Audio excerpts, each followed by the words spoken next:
கிட்டத்தட்ட ஒரு 910 நாட்களுக்கு மேல உங்க மண்ணுக்காக போராடிட்டு இருக்கீங்க.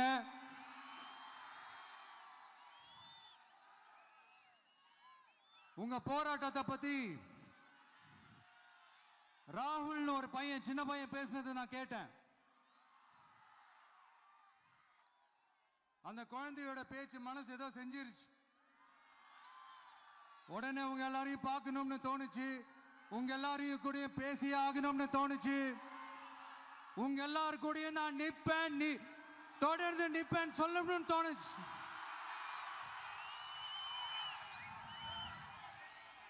ஒவ்வொரு வீட்டுக்கும் ரொம்ப முக்கியமானவங்க அந்த வீட்டில் இருக்கிற பெரியவங்க தான். அதே மாதிரிதான் நம்ம நாட்டுக்கு ரொம்ப முக்கியமானவங்க உங்கள மாதிரி விவசாயிங்க தான். அதனால உங்கள மாதிரி விவசாயிகளோட காலடி மண்ணை தொட்டு கும்பிட்டு தான் என்னோட பயணத்தை தொடங்கணும்னு ஒரு முடிவோட தான் இருந்தேன். அதுக்கு சரியான இடம் இதுதான் எனக்கு தோணுச்சு.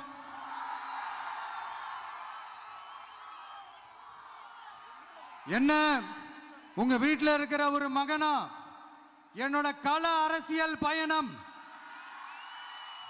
உங்களோட ஆசீர்வாதத்தோட இங்கிருந்து தான் தொடங்குது. சரி, அதை விடுவோம். நம்மளுடைய முதல் மாநில மாநாட்டில் நம்ம கட்சியினுடைய கொள்கையை பத்திலாம் தான் எடுத்து சொன்னேன்.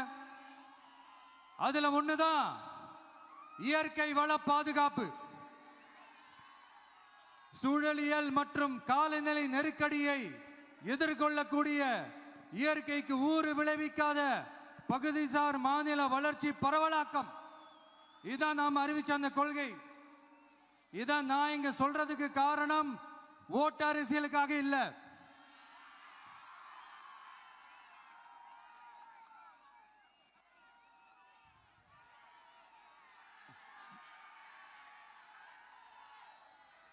இன்னொரு தீர்மானம் அதே மாநில மாநாட்டில் நான் சொன்னேன். அது விவசாய நிலங்கள் பாதுகாப்பு கொள்கை தீர்மானம். அதுல காஞ்சிபுரம் மாவட்டம் பரந்தூரில் 1000க்கும் மேற்பட்ட ஏக்கர் பரப்பளவில் 13 நீர்நிலைகளை அழிச்சு சென்னையை நிரந்தரமாக வெள்ளக்காடாக்கும் திட்டத்தை ஒன்றிய மாநில அரசுகள் கைவிட வேண்டும் வலியுறுத்தின. அது மட்டும் இல்லாம இந்த மண்ணுக்காகவும் மக்களுக்காகவும்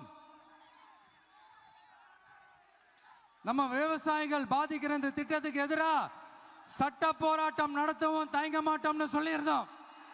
அதை இங்க உங்க முன்னாடி ரொம்ப ஸ்ட்ராங்கா வலியுறுத்துறேன். இந்த பிரச்சனையில நான் உங்களோட உறுதியா நிற்பேன். இன்னொரு முக்கியமான விஷயம், நம்மளை ஆண்டுகிட்டு இருக்கிற ஒன்றிய அரசுக்கும் மாநில அரசுக்கும் நான் சொல்லணும்னு நினைக்கிறேன். நான் இங்க வளர்ச்சிக்கு எதிரானவெல்லாம் கிடையாது. ஏர்போர்ட்டே வரக்கூடாதுன்னு நான் சொல்லல, இந்த இடத்துல வரக்கூடாதுன்னு நான் சொல்றேன். இதை நான் சொல்லலன்னு வைங்களேன், இவன் வளர்ச்சிக்கு எதிரானவன் அப்படி இப்படின்னு சொல்லி ஒரு கதையை கட்டி ஆரம்பிச்சிருவாங்க. சரி, நமக்கு அதை பத்திலாம் கவலை இல்லைன்னு வைங்க.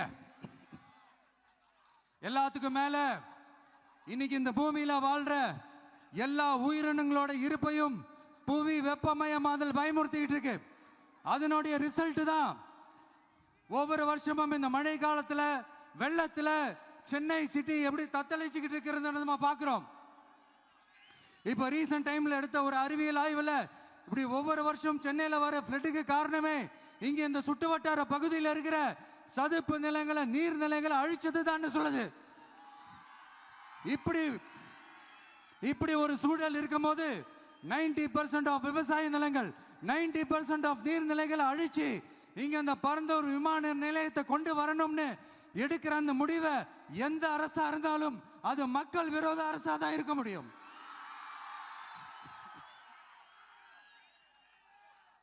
இப்ப சமீபத்தில் நம்ம அரிட்டாப்பட்டி பகுதியில் அந்த டங்ஸ்டன் சுரங்கம் அமைக்கிறதை எதிர்த்து தமிழ்நாடு அரசு ஒரு தீர்மானம் ஒன்று கொண்டு வந்தாங்க.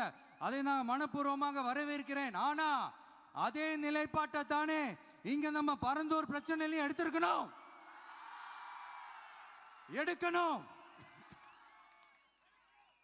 எப்படி அரிட்டாப்பட்டி பகுதி மக்கள் நம்ம மக்களோ அதே மாதிரி தானே பரந்தூர் மக்களும் நம்ம மக்கள். அப்படித்தானே ஒரு அரசாங்கம் யோசிக்கணும். ஆனா அப்படி செய்யலையே. ஏன் செய்யல? ஏன்னா இந்த விமான நிலையத்தையும் தாண்டி இந்த திட்டத்தில் அவங்களுக்கு ஏதோ ஒரு லாபம் இருக்குது.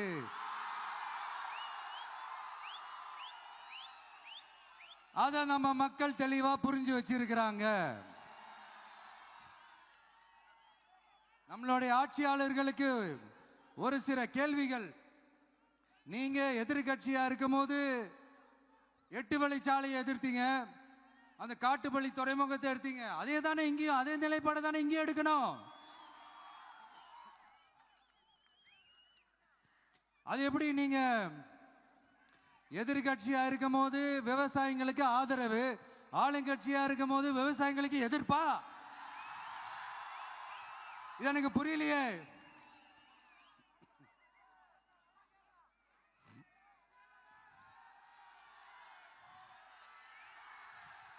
அதனால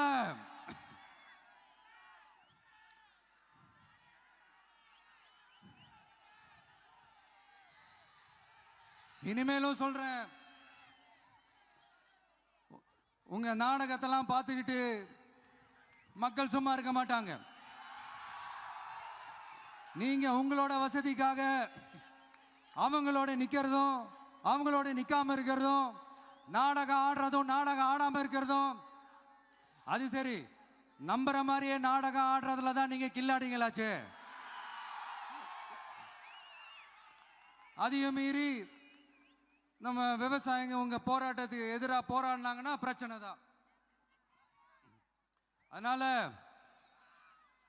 இனிமேல் உங்க நாடகத்தை பார்த்துக்கிட்டு மக்கள் சும்மா இருக்க மாட்டாங்க. உங்களோட இந்த விமான நிலையத்துக்காக நீங்க ஆய்வு செஞ்ச இடத்தை மறு ஆய்வு செய்யணும்னு ஒன்றிய அரசுக்கும் மாநில அரசுக்கும் நான் கேட்டுக்கிறேன். விவசாய நிலங்கள் இல்லாத இந்த பாதிப்புகள் குறைவா இருக்கிற இடங்களா பார்த்து உங்களுடைய விமான நிலையத்தை கொண்டு வாங்க. வளர்ச்சி தான் மக்களை முன்னேற்றம். ஆனா அந்த வளர்ச்சின்ற பேர்ல நடக்கிற அழிவு மக்களை ரொம்பவே பாதிக்கும்.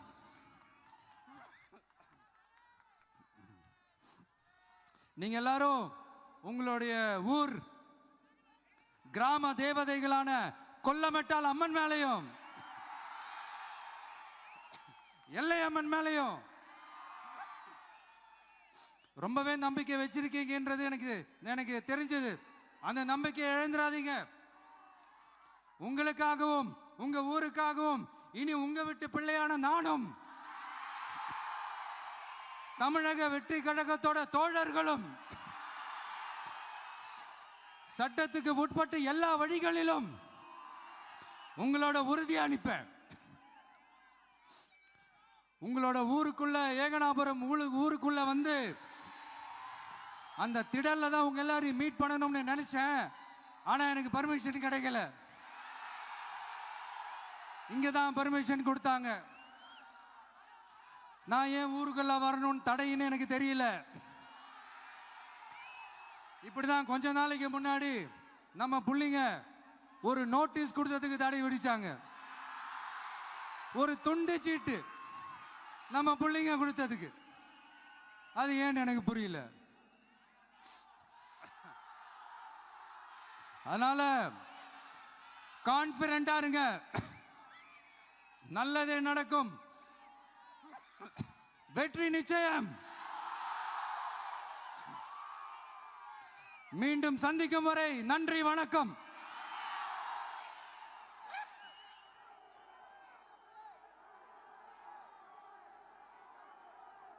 உடனுக்குடன் செய்திகளை தெரிந்து கொள்ள சன் நியூஸ் பெல் ஐகானை கிளிக் பண்ணுங்க.